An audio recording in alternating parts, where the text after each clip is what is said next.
Buhay nga ba'y sadyang ganyan?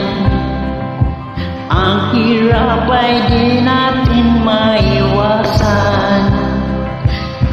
Kalungkutan ay lagi na lang, kasyaan ay minsan lang makamtan.